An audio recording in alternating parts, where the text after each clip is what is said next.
Surpass, penetrating, and perfect Dharma is rarely met with, even 100,000 million kalpas.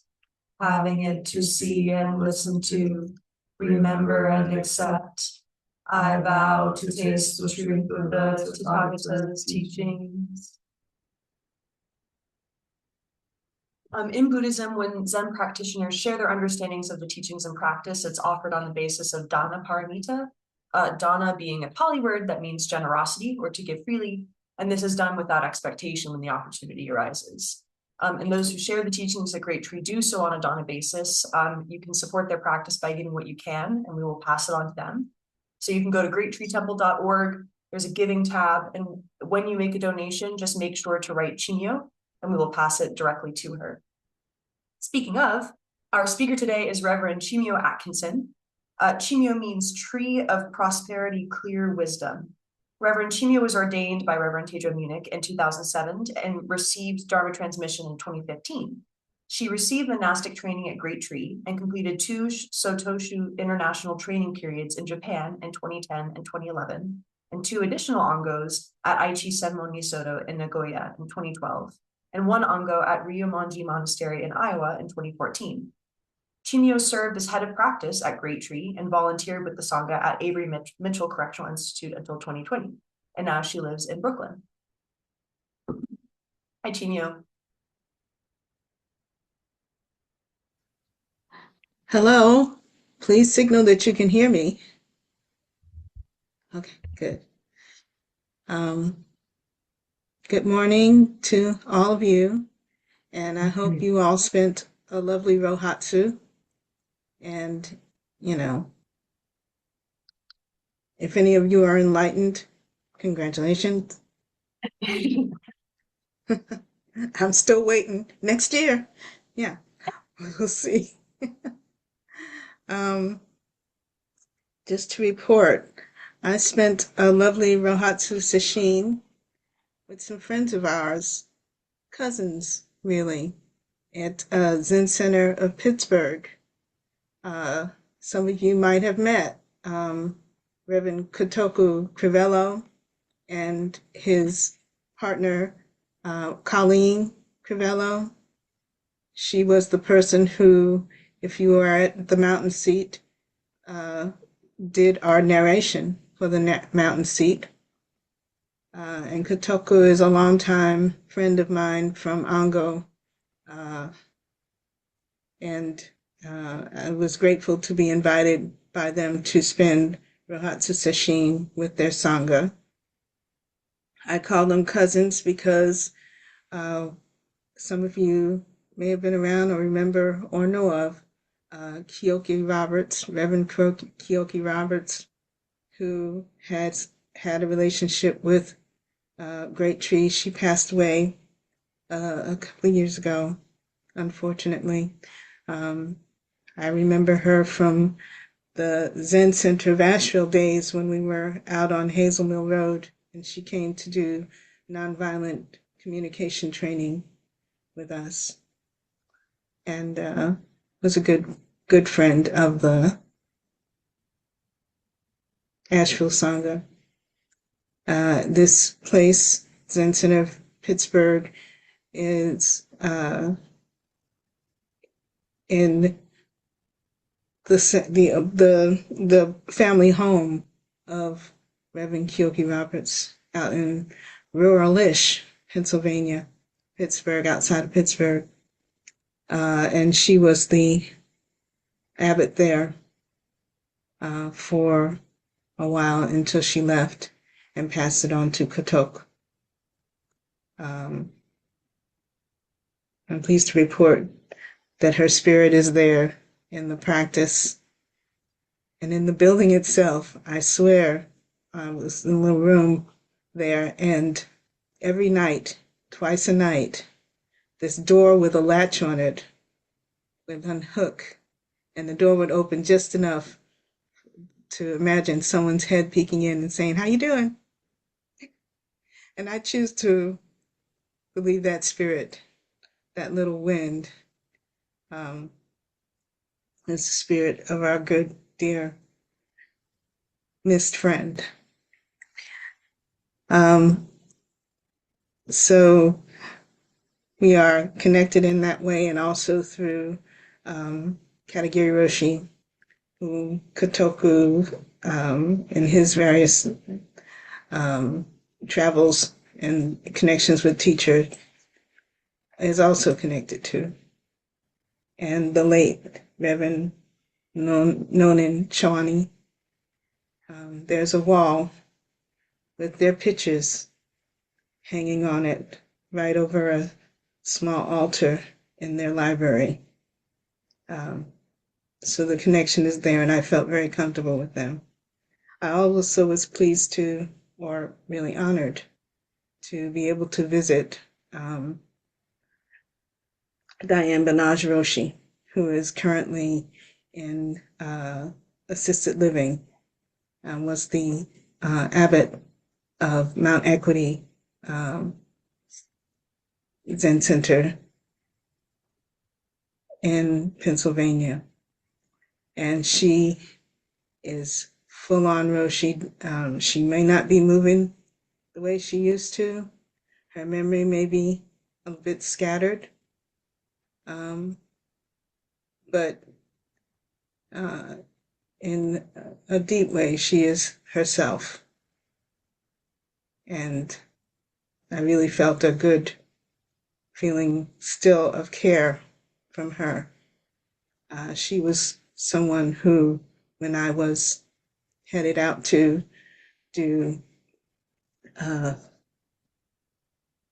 ango at the Nisodo some years ago, she was encouraging, and she said to me, after all my, worries and questions, it's like, don't worry about it, just go. Part of our, short telephone conversation. And so I'm pleased to report that I was able to meet with her and sit with her and eat chocolates with her. And that she is doing well. So I had a very, very good Rohatsu, I believe, with the Zen Center of Pittsburgh Sangha, and very different from the sessions I sat all those years with Great Tree Sangha, which I missed terribly. And one day I will fix that, figure out what I'm supposed to do about that, and get there. So, yeah, I really wanted to tell you about that. While I was doing sesshin this past weeks, a lot came up for me. One of those things was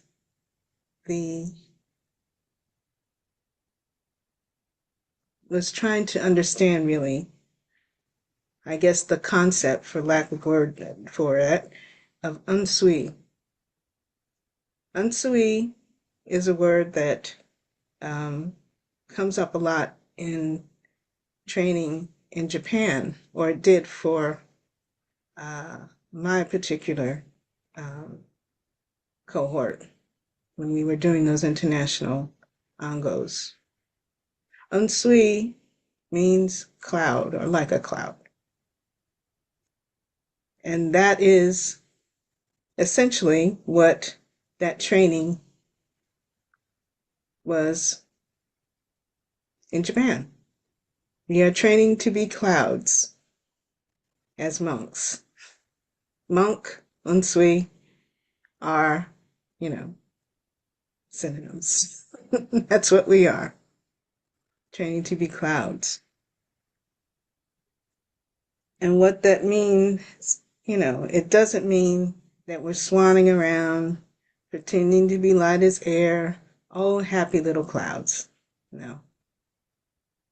What I took it to mean, and what I'm trying to understand, is It means that as Dharma practitioners, as a Dharma practitioner, I train to accept the reality of impermanence,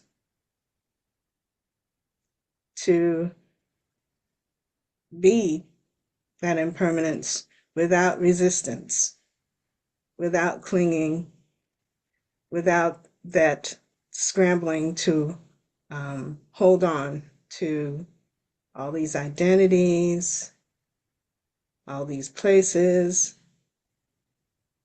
all these nouns that I want to use to describe myself. It's throwing down the walls of my ego, and what did I write down? Moving from state to state, as we do, from one moment to the next.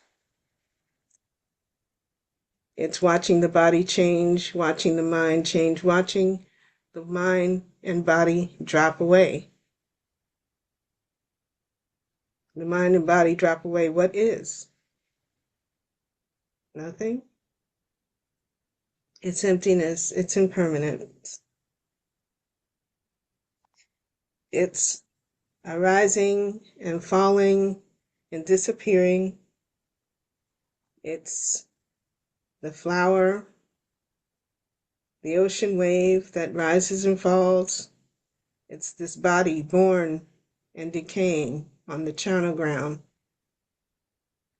And knowing that without fear, without ego, without grasping. Is that enlightenment? Gone, gone, gone beyond. All that still confuses me even after all these years. And maybe I'll give myself credit for not running away, from not running away from that. But not much credit. The reality of impermanence and emptiness without resistance is to be that cloud. It's floating when it's time to float. It's raining when it's time to rain. It's resting on the blade of grass one morning and tumbling into the sea the next. What else is there? I think they were our teachers were training us in this, in the various ways that happen in a monastery. But in walking through this world, they're without a robe. That's what we need to see. It's what we need to accept. The other sort of connected word with unsui, with cloud, is homelessness. When we ordain, shuketokoro is to leave home. To leave home. Leaving home for, middle-aged or approaching middle age woman with a job and all the other responsibilities that you have when you're trying to be an adult. And allowing those things letting go of those things and leaving home. That's a scary prospect for anyone in this culture. And to walk into a monastery and subject yourself to monastic life, yes, I did say subjective, is to engage in the training and the truth of that homelessness, like a cloud, reaching for the freedom of a cloud,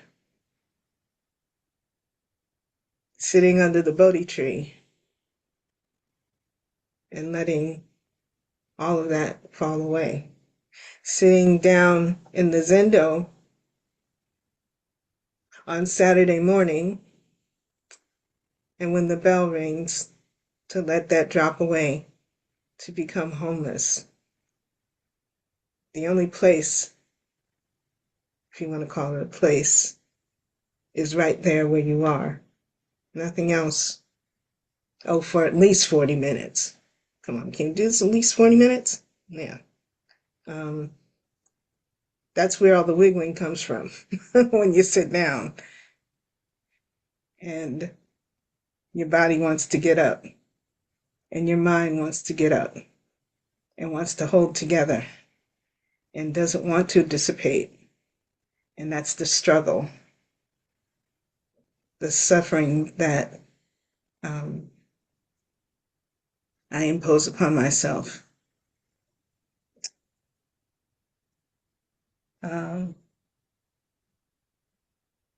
So how is cloudlessness, homelessness expressed in this life?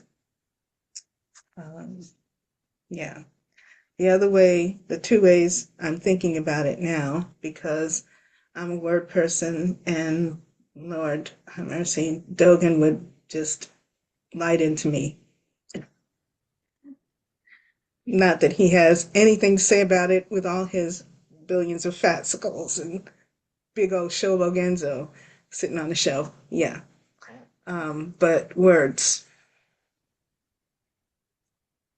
like homelessness being another way of talking about the state of acceptance, of being cloud, of dropping away body and mind.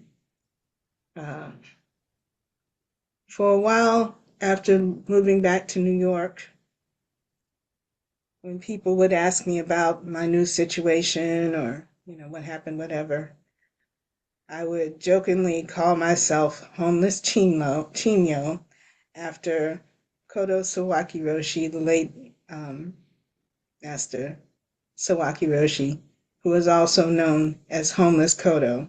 Some of you might have seen those books by Uchiyama and Uchiyama Roshi and Okamura Roshi about Homeless Kodo, the teachings of Homeless Kodo.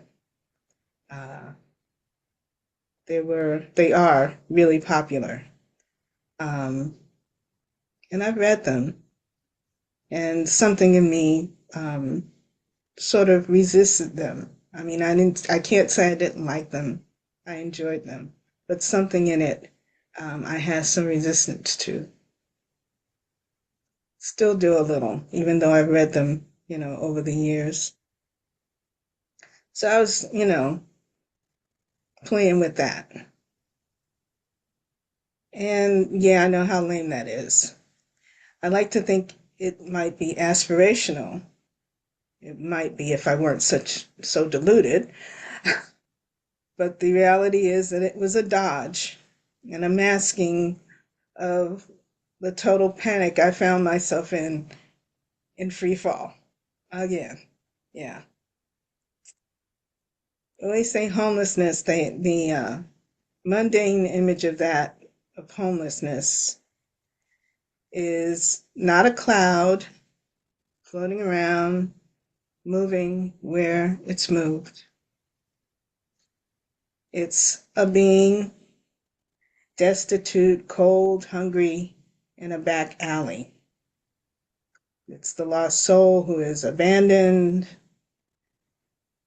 broken, discarded. And yeah, we could use the word homeless, as usual, to describe that situation. But how about we just call it what it is? It's called suffering. When a being, person, an animal,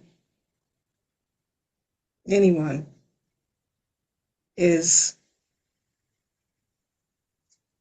out there, uncared for, unhoused, hungry, that's suffering.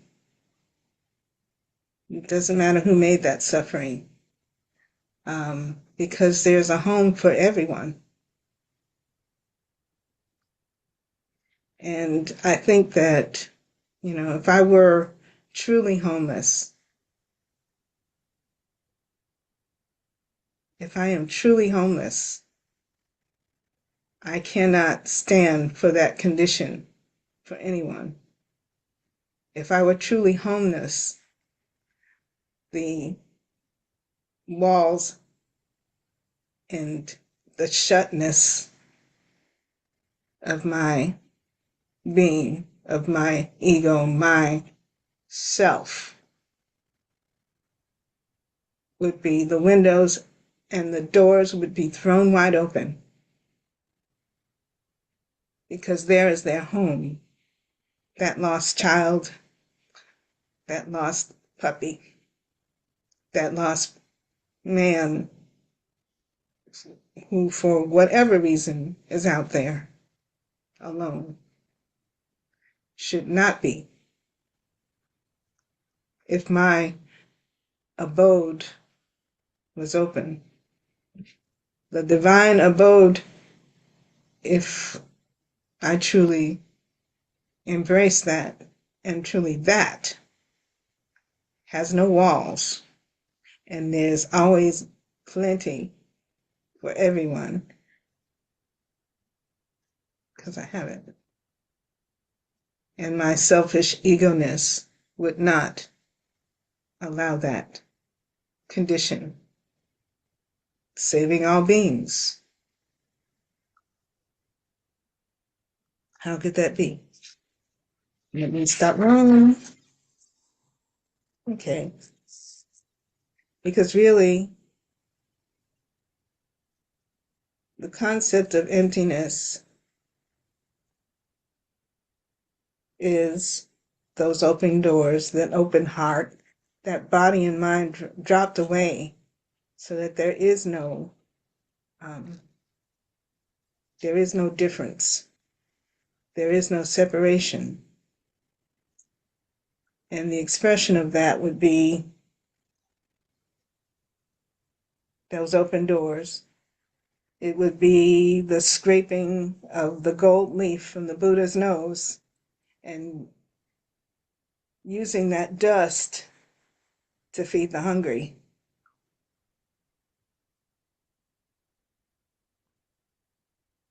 It was, it's to do as the Buddha did, to walk the dusty roads with those lost souls and speak the Dharma, share the Dharma in whatever way it's needed to be done. Okay, spinning. Okay, sorry. So the expression of homelessness is not Chimyo making a crappy joke. It's Chimyo acknowledging and dropping away all the things I thought I walked away from when I took the robe and said homeless. And I took the robe and took those vows. Would not be expressed in a stupid joke that does not fit my situation. But the reality of touching the world, being in the world with all beings. So that is my, that's what I've been wandering around at Zen Center, playing with, touching furtively, poking at this Rohatsu.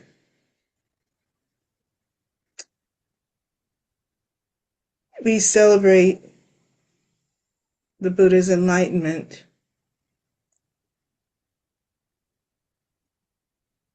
by,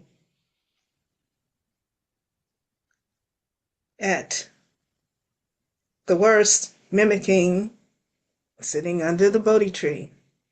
Oh, I'm going to do this tonight. Sit under the Bodhi tree. And pretend. And with hope, even in that. Or,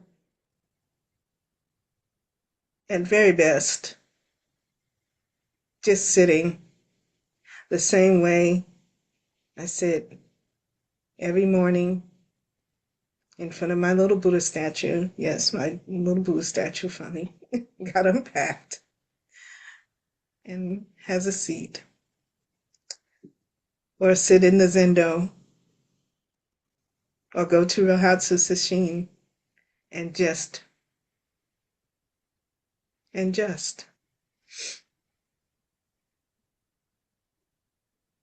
So, what is this enlightenment, which I don't like to call enlightenment anymore? I think I was moving away from that word a lot, and it's just words. Badly chosen translations, whatever, or just what doesn't fit in my own head right now.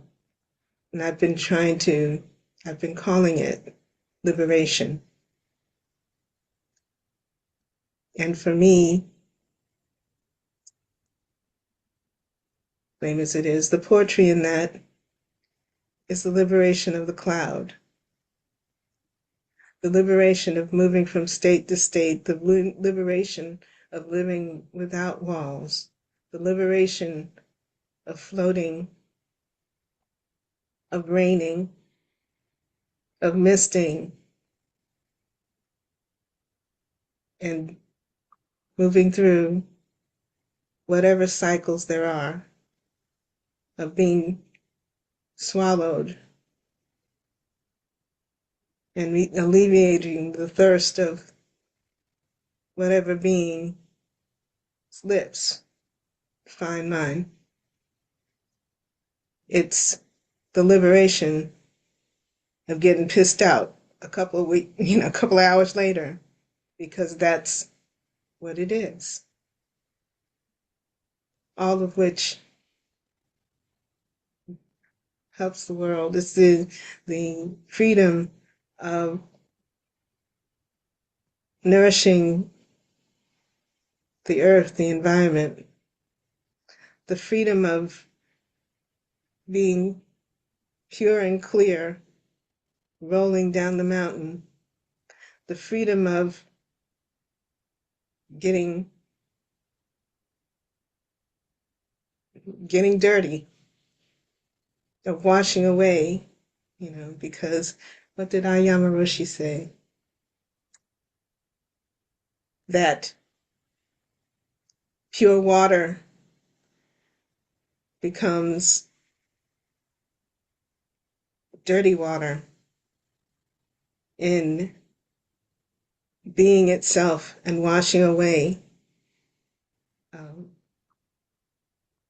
the dirt from a gardener's hands, of washing away the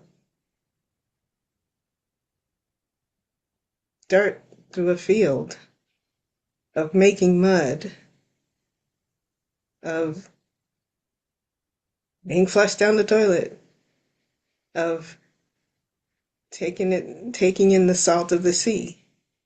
The whole, if you want to call it, existence of water is to be pure as it rolls over the rocks of the creek until, it meets the fish and is sullied by the fish eating and,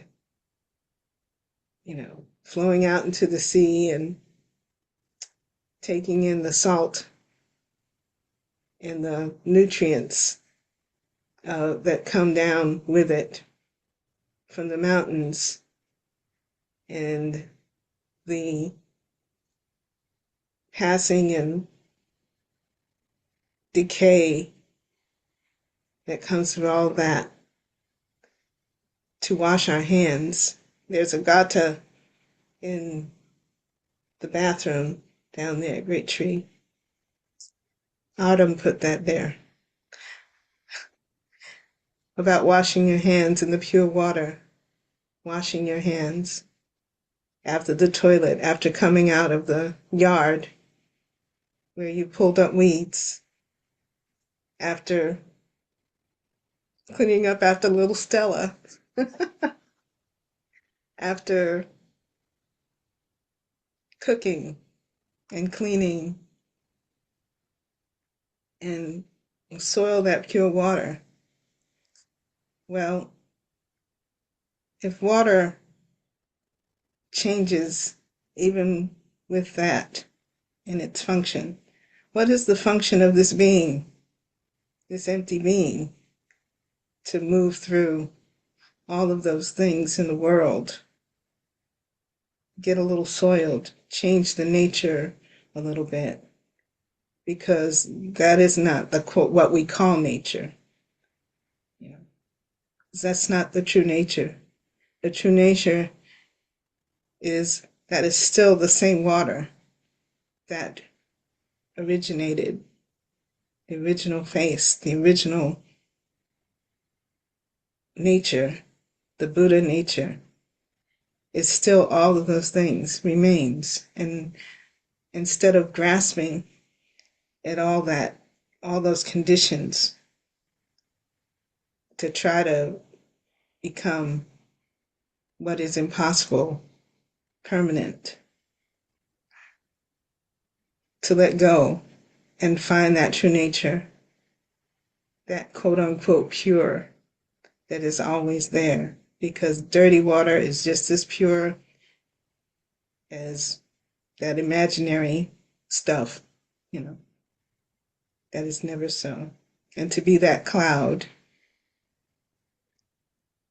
not floating happily over the world, but being a part of the world, the beautiful and the parts we don't like, the likes and the dislikes. And that's homelessness, and that's unsui for me right now, and what I'm still working at. So, having exposed all that madness and roundaboutness and delusion, that's what I have to say today. And there's one more thing. I've forgotten the name of the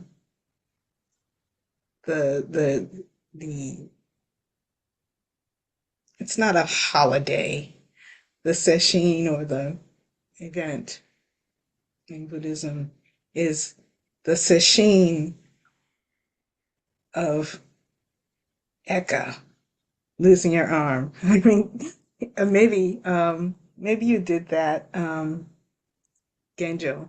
I can't remember what it's called, but it's also it's where I've never done it. You sit all night in the same determination as Eka to get Bodhidharma's attention, and you just cut off your arm.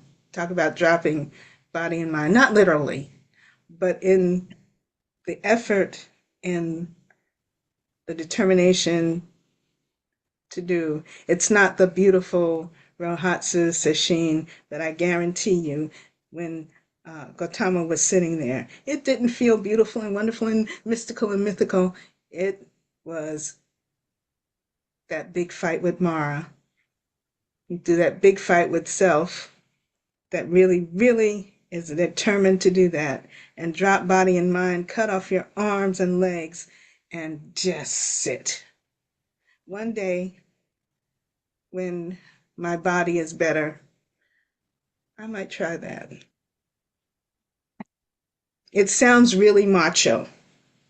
Okay, but I'm sure there's a way to do it where we can drop that, sort of ego thing and truly do that without the macho. There's always the middle way, right? So I'm going to stop spinning because that's kind of uh, my condition at the moment, spinning. And one day I will stop, I hope. And I hope that, you know,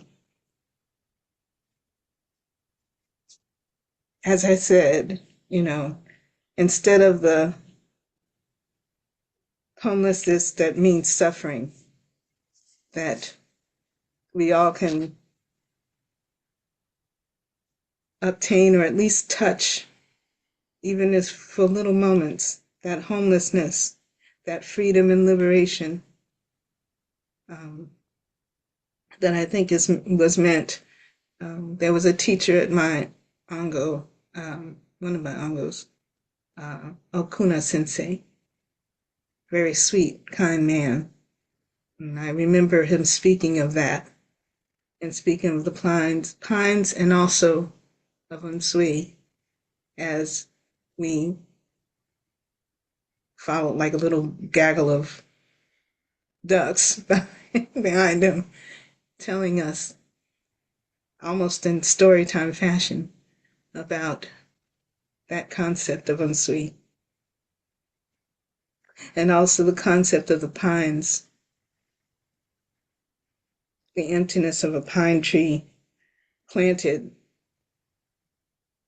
centuries before by someone who was not going to see how tall it gets, but that it's left to shade the road for someone I'll never meet hundreds of years from now, when this body is long gone, this name is long forgotten, and doesn't matter, matter in the sense we this ego would like it to matter. Empty, but still taking care of the world in some fashion by that act of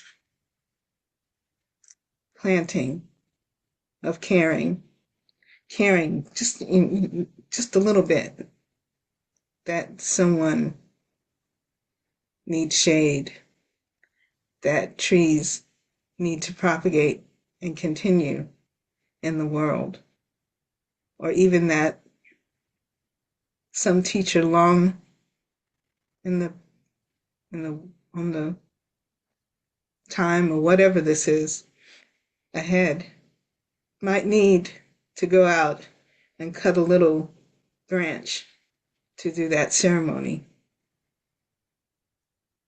in the hall that long disappeared, in whatever hall, in whatever place, maybe not even the same ceremony. The shade, not of a future, but the shade of caring for all beings, known and unknown,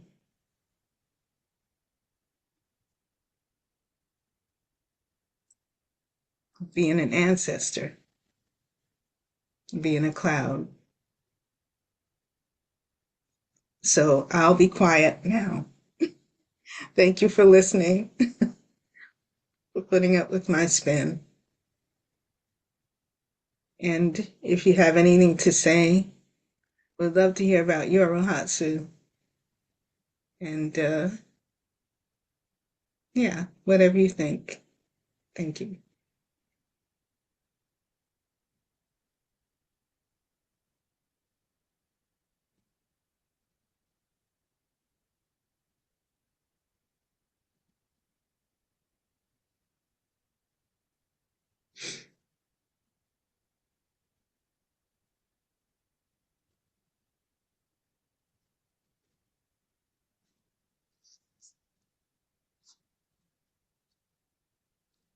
I was wondering if you could, in the beginning of your talk, you mentioned embracing the impermanence without fear. And I wonder if you could speak a little bit about the fear, because, when I think about impermanence, that's almost the first thing that comes up for me is a sense of fear. Mm. Well, it's the basic of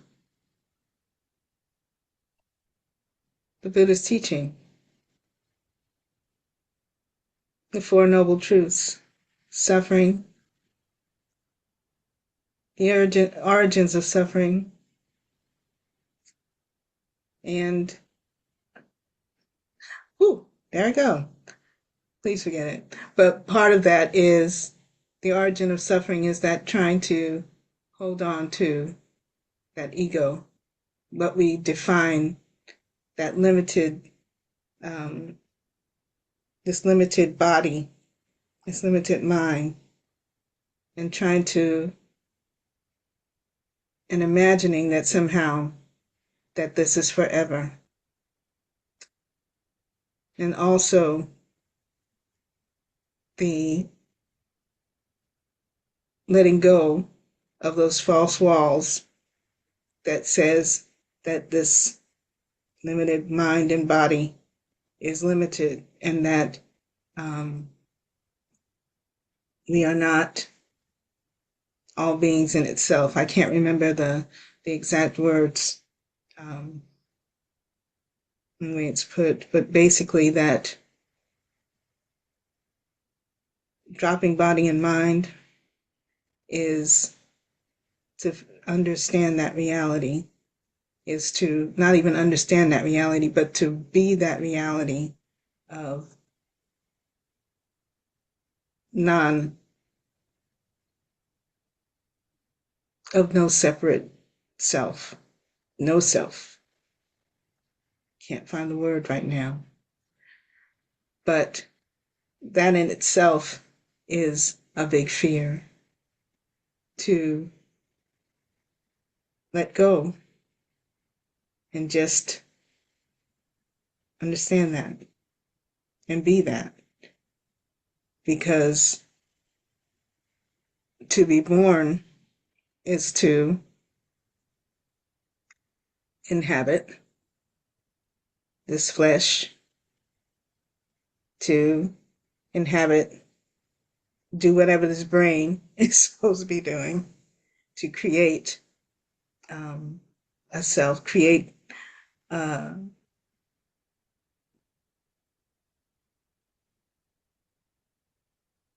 create a little ball that is not real,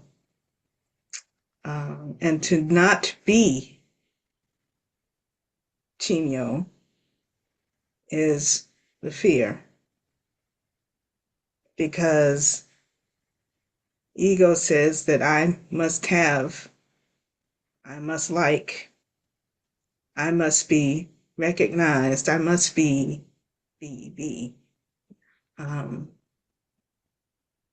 And the fear comes, yes, it's the fear of death, that, but also the fear that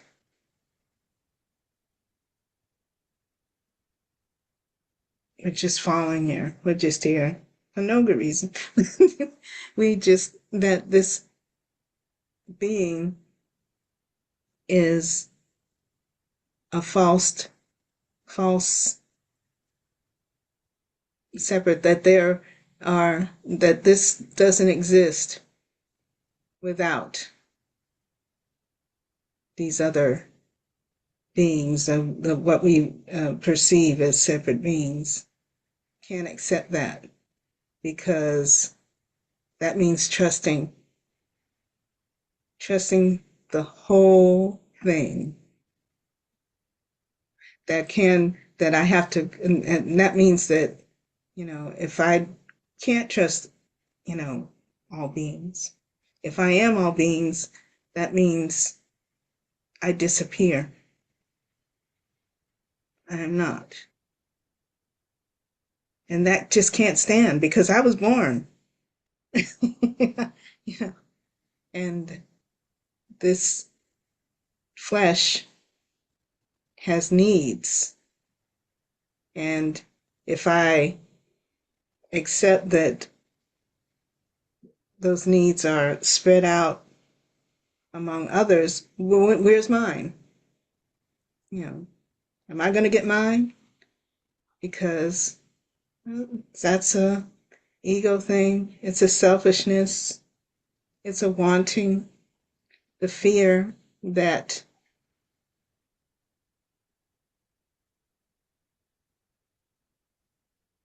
what? Then I am nothing. This ego that says what? That I'm I'm in an ocean full of water, and not that I'm a drop of water.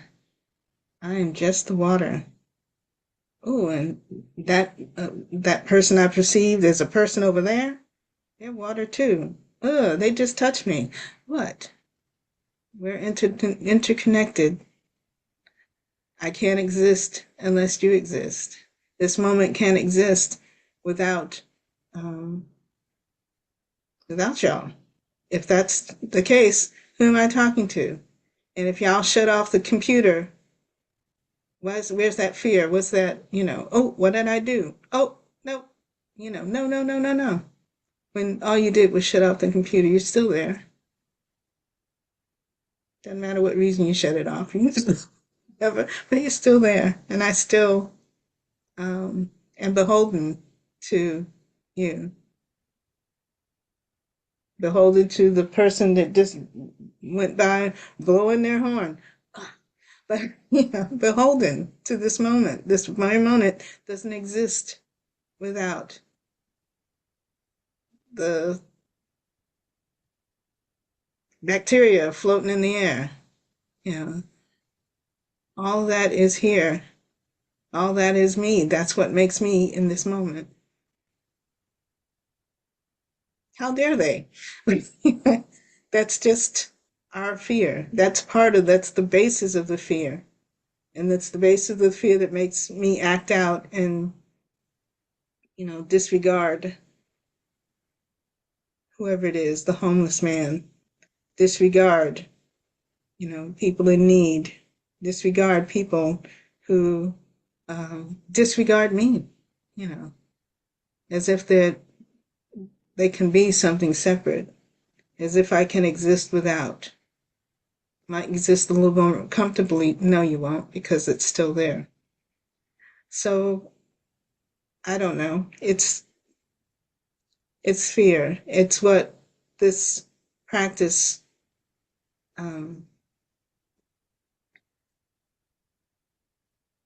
is hopefully, if I'm not so deluded and so fearful, allows me to drop and know, the gate of repose and bliss. It's the gate. And because it's hard for me to describe and talk about it because I have not passed that threshold. I have not passed that door, which is not a door. It's just right here because this door, this is slammed shut. And it's the matter of dropping all those walls.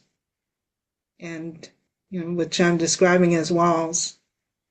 And might be a picture in my head as walls, but are simply, my mind creating something so that I can fear, that I want to keep. The fear is really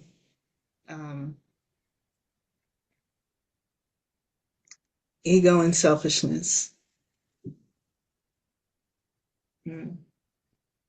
Hard to speak of. There's a book by Okumura Roshi, the Mahayana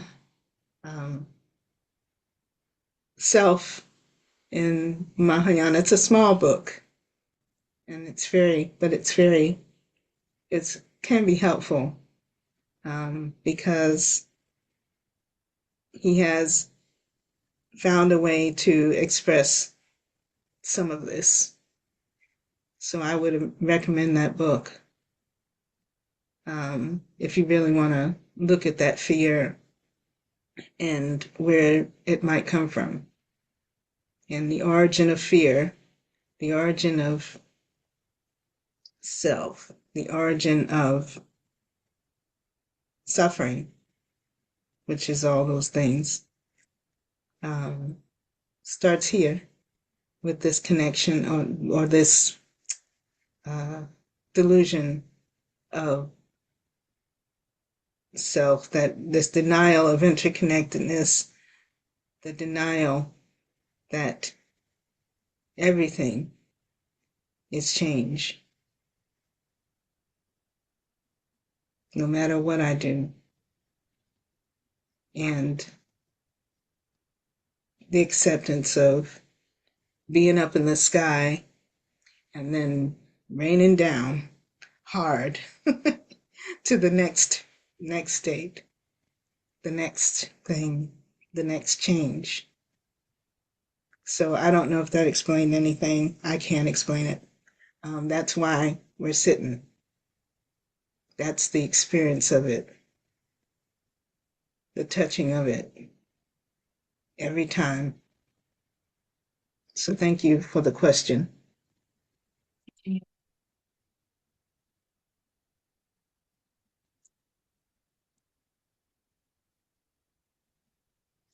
Yes. Yes. Oh, well, thank you for your talk.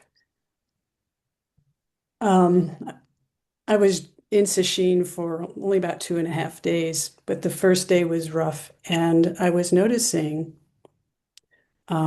just how much I was stressing and had a dokusan. And one of the things my teacher pointed out was how much the I was going on in my being with my experience.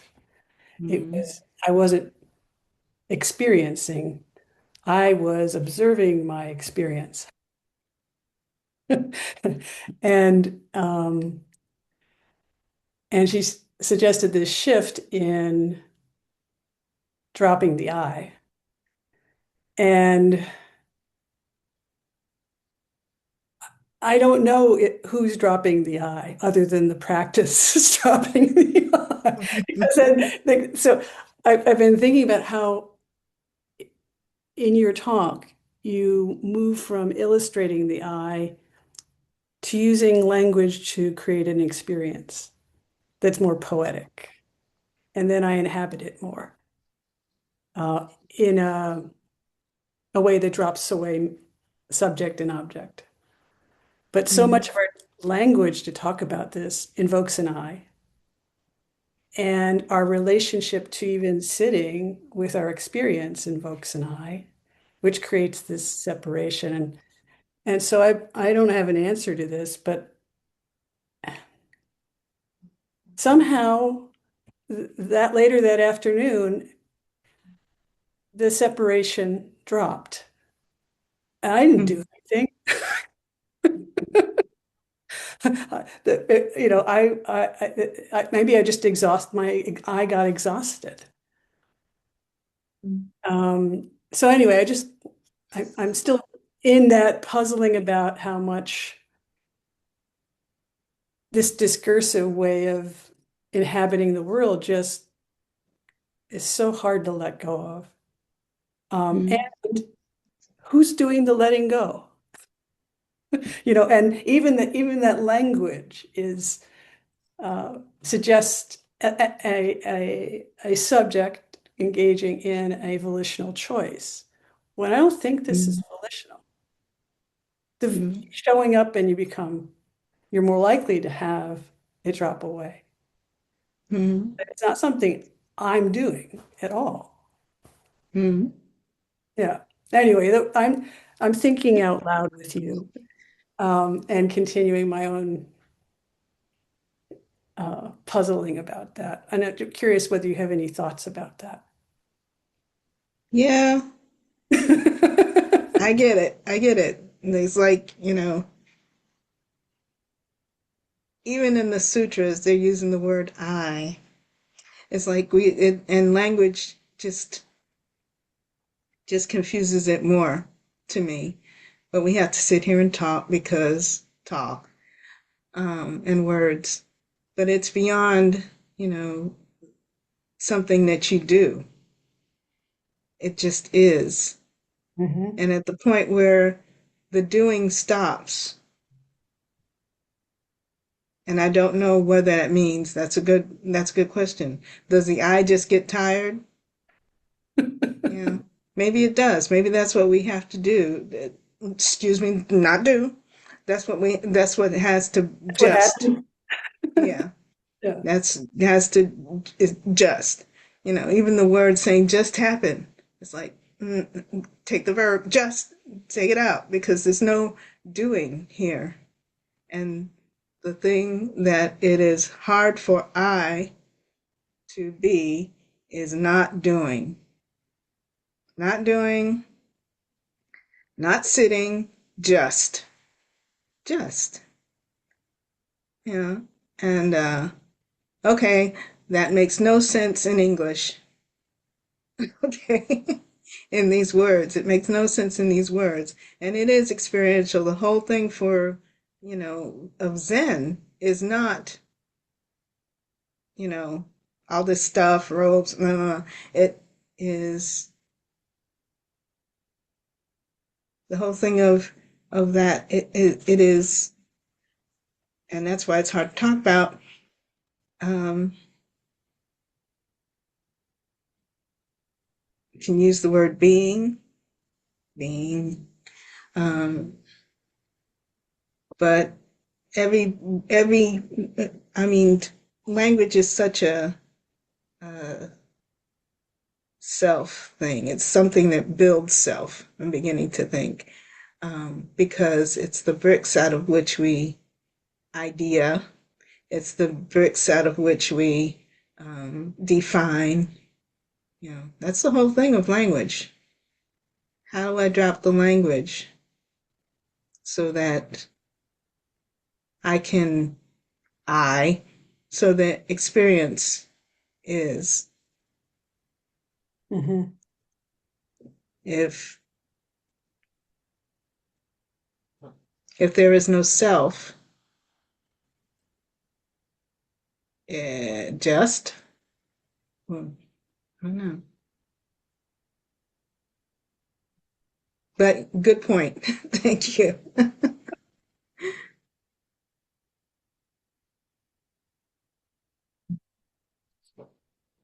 Oh, sure. It's about 11, so I'll make some announcements and then we'll finish for today. If you are local, you should come to Urban Dharma tomorrow at 2 to 4 p.m. There's going to be a Buddha's Enlightenment ceremony. And then after the ceremony, there's going to be a little bit of a bake sale that will be a fundraiser for the temple. So people will be bringing goods that you can buy, or you yourself can bring goods to sell to fundraise for Great Tree. So that'll be from 2 to 4 p.m. at Urban Dharma tomorrow. So please come if you can. There's also on Tuesday, Zen Start of Asheville has their Zazen and Dharma talk, and Shindo will be speaking, Art Shindo Mandler. Next Saturday, Paige Gilchrist will be doing her seasonal embodied practices. We're kind of around the what is it, a solstice, equinox, around whatever it is for winter. Solstice for the solstice. She does kind of like a yoga lesson here to sort of bring in the new season. So that'll be next Saturday. And then pretty soon, I'll be sharing some information about kind of like end of year events at the temple, which include like an end of year kind of temple cleaning, as well as like an end of year celebration. So keep an eye out for that. If you're looking for something to do at the end of the year, you can come here and celebrate with us. That should be on the website too pretty soon. Yeah, it'll be on the website as well. Thank you, Chimyo. Thank you, Chimyo. Thank you. Thank you, And Chimyo. just let me remind you, Sangha is everything. And these are times, whether it's you go to an enlightened ceremony or come for New Year's, whatever, where we support each other and not being each other, but being and celebrating, a year of practice together, a year of the effort that everyone has made in dropping body and mind. That's no mean feat. So please celebrate as sangha. Take care of the temple that houses you. Take care of the land that supports you. Take care of our teachers sitting there, who's given her life to provide this for all of us. There's the pine tree, and you yourself, the great pine, the next batch of ancestors coming. Celebrate. And thank you for your practice. May the merit of this practice May the merit of this practice benefit all beings benefit all beings and bring peace. and bring peace.